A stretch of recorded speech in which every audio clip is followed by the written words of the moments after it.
Heroes Among Us is the memorial honoring the 9 miners who died as a result of the August 2007 collapse at Crandall Canyon Mine. The idea for Heroes Among Us came to Karen Templeton while sitting at breakfast one morning during the Crandall Canyon Mine disaster. Thinking how painful to mourn with no casket, no headstone, she thought a bronze statue might provide comfort. The Crandall Canyon Mine Memorial was unveiled on September 14, 2008 in Huntington, Utah. Manny and his wife Marta were residents of Carbon County for over 20 years, where they raised 4 children and enjoyed spoiling their 2 grandchildren. Having worked in mines for over 25 years, Manny was well known to many in the mining community. Almost every miner who saw his portrait as it was being sculpted at the art studio said the exact same words: he was a good man. Manny ran the continuous miner for the crew trapped by the cave-in. Flash was the only name that Carrie's coworkers knew him by at the mine. For over 25 years he worked underground. Married to Bessie for 6 days shy of 36 years, they had 3 grown children whom he deeply loved. Flash was the shuttle car driver or buggy operator for the crew that was trapped in the initial cave-in. Luis had recently immigrated from Mexico to Utah with his wife Karina and 1-year-old daughter. Luis had been mining for only a few months when the mine caved in.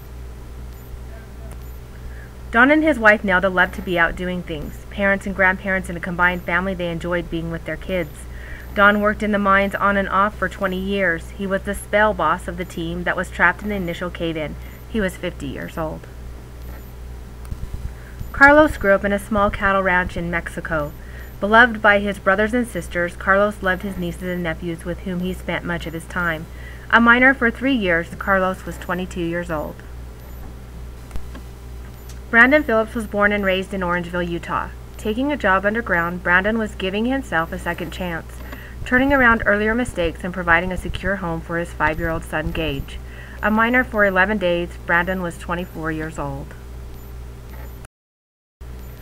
Gary Jensen was soft-spoken with a comedic streak. Gary had close relationships with his children and had recently celebrated the return of his son, a National Guardsman from a tour in Iraq. Gary and Lola were married for 34 years, raised 4 children, and welcomed 5 grandchildren. Known underground as Gib, Gary was a miner for 30 years and a mine inspector for 6. A native of Moab, Utah, Brandon moved to Carbon County to be close to his young children, a 5-year-old daughter and 4-year-old twin sons. From the very first day he went underground, Brandon felt he'd found the profession for which he was made. A miner for 3 years, he loved everything about underground mining. Brandon was crew chief of the rescue team on August 16th. When the walls of the mine imploded, one of his rescue team was struck with a large piece of rock. Brandon immediately threw himself across the injured man. The 2 of them were then buried under 5 feet of coal. Other rescue crew members began digging them out with whatever they had on hand. Many dug with their hard hats. The fellow rescuer that Brandon protected lived. Dale Black was born and raised in Emery County and has been known as Bird as far back as people can remember. Married to Wendy for 25 years, Dale's passions were his family, the desert, hunting, and his friends.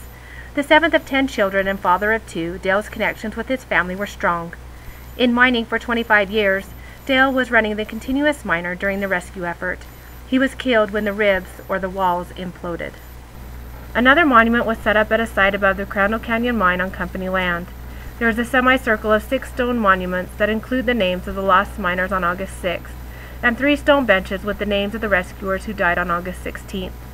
Another stone monument states, "You are now entering sacred ground dedicated to the men who died in the Crandall Canyon Mine disaster on August 6, 2007, and who forever remain buried in this mountain. Walk with respect, reflect in grace."